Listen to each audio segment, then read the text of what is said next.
Hey guys, it's Mark from Finance Basics, and I'm going to tell you guys how you can get 10% return on your investment, risk-free. Okay, so you may be wondering, how is this possible? Risk-free for 10%? That'd be called arbitrage. Well, technically it's not risk-free, but there's very little risk involved, and the chance of you losing your principal and money invested is almost none. So what these are called is I-bonds, and I didn't know much about these until I saw an article on CNBC. I read through the article, did my research on them, and I decided to invest in them myself. So I'm going to tell you guys the pros and cons of investing in these I-bonds, who should do it, why you should do it, and when you should do it by. So let's get right into it. So the pros of investing in these I-bonds would be almost 10% return on your investment. So how these work is these follow inflation. So obviously inflation is very high right now and has been for a while. So almost 6 months ago in November, the rate of these bonds were set at 7.12%. And now, May 1st, they're going to be set at almost 9.62%, which is what is predicted and usually is right because it's just based on a formula. So by buying these bonds right now before May 1st, you'll lock in 7.12% interest for 6 months. And then after that 6 months, you'll lock in the next rate, which is predicted to be 9.62% for another 6 months. So this comes out to about 8.5%. It's pretty much risk-free, and you can't lose your principal. It's government-backed and followed by inflation. So let's say inflation goes down by November 2022. The rate of these bonds will follow with it. And it could be 4%, could be 5%. And let's say the inflation keeps going up.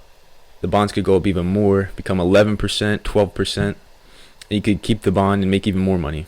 Another pro to these bonds is that you only have to hold them for 1 year, which isn't too long for a bond. If you sell them within 5 years, you just have to give back 3 months of interest, which considering is not too bad because you're getting 10% pretty much. And with the way the stock market's looking, the economy's looking, 10% return would be very good right now. And a lot of people wish they could be getting that in the stock market when they're losing 20%, 10%. A lot of stocks are down 60%. You know, these SoFis and AMCs and these meme stocks are down almost 100%. So being able to get almost 10% risk-free return is what I'll take. So some cons would be you have to have it for at least a year. So if you need this money within a year, do not buy these. Another con would be there is federal tax. So a way around this is you can use this towards your education. So you can use this money towards your tuition or buying books for school or any type of educational purposes. Another con to these, which isn't really a con but it's a drawback, is you can only buy $10,000 worth individually. Married, you can buy $20,000, which $10,000 each.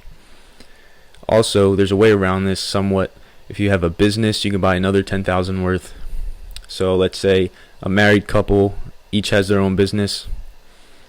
They can get up to $40,000 worth of these, which 10% of $40,000, I'll take that any day. So who should be buying these? Basically anyone who has maybe $10,000, $5,000. You can put any amount in. The minimum's $25. So anywhere from $25 to $10,000 you can put in. So anybody who just has this laying around in their savings or in a high yield savings account who doesn't need it for 1 year. So me personally, I bought $10,000 worth because I've been saving my money for a down payment on a home, which I do not need for about a year or 2 years. So given that I don't need this money next year, next month, in 6 months, I put this towards a down payment in the future.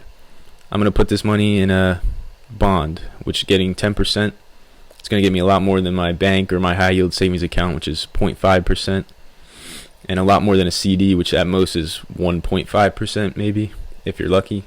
The CDs don't really do much anymore, and neither do bank accounts. So why you should buy these? I mean, it's risk-free. You can get your money in 1 year back if you don't like how it's working, or if you don't like the next interest rate it's going to pay. You can get your money back with some interest still, at least 8%, 8.5%. And if you want to keep it in there longer, you can, because I doubt inflation is just going to drop to zero next year, which isn't even possible. So you can keep your money in there even longer. If inflation stays hot and the market's bad, I'm going to keep my money in there as long as I can. getting 12% if it keeps going up, 15%. If it gets that high, then that's very bad for the economy, but at least I'll have a risk-free asset making me a good amount of interest. So I did record a video on this showing how you can buy these and where you can buy these, but the video, I don't know what happened. My computer can't handle it.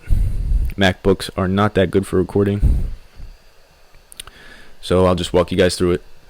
So you can go to treasurydirect.gov, then you create your account.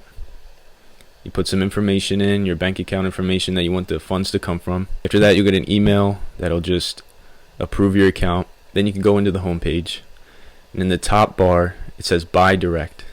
You go to Buy Direct, you scroll down to the Savings Bond Series I. Click that, and then it's pretty simple. You just type in how much you want to buy, through what account, and what date you want to buy it at. So I bought mine a few days ago. I just put the date in, put $10,000 in, and it takes about 1 to 2 business days for it to go through, and it's already in my account. So now it's gaining interest. It compounds semi-annually, so you get a little more interest than if it compounded annually. And in 6 months, I'll be getting the 9.62% instead of 7.12%, which is still very good. So guys, I just wanted to tell you guys about this because I think it's not talked about enough, where the stock market's doing bad and a lot of people are pulling their money out and just holding cash when you could be putting it in this. I mean, I know you have to hold it for at least a year, but who knows in a year how the market's going to be doing. And it's only 10,000 or 20,000, so a lot of people still have money left over to invest. So I really think this is one of the best investments as of now because the outlook on the economy is bad. Goldman Sachs just came out with an article saying there's a 35% chance of recession, which I don't know. Who knows what's going to happen, honestly. But if there's a recession, I got my I bonds, so I'm still living good. Probably won't have a job, but that's fine, right? I'll have my I bonds.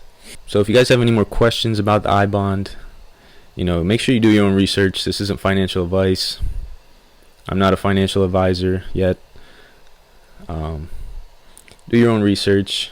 If you have any more questions, you can ask me because I did a lot of research on these, and I know a lot about these now. This is why I chose to invest in them myself, because I didn't see much of a drawback for them. It was just a lot of, risk-free reward. So if you have any questions, just leave it in the comments or email me, and I'll try to answer them the best I can. If you guys thought this was helpful, please subscribe and leave a like, and I'll be making a video soon on high yield savings account, which is more of a short term with you can withdraw the money whenever you need, but it also gets a lot more interest than a bank savings account.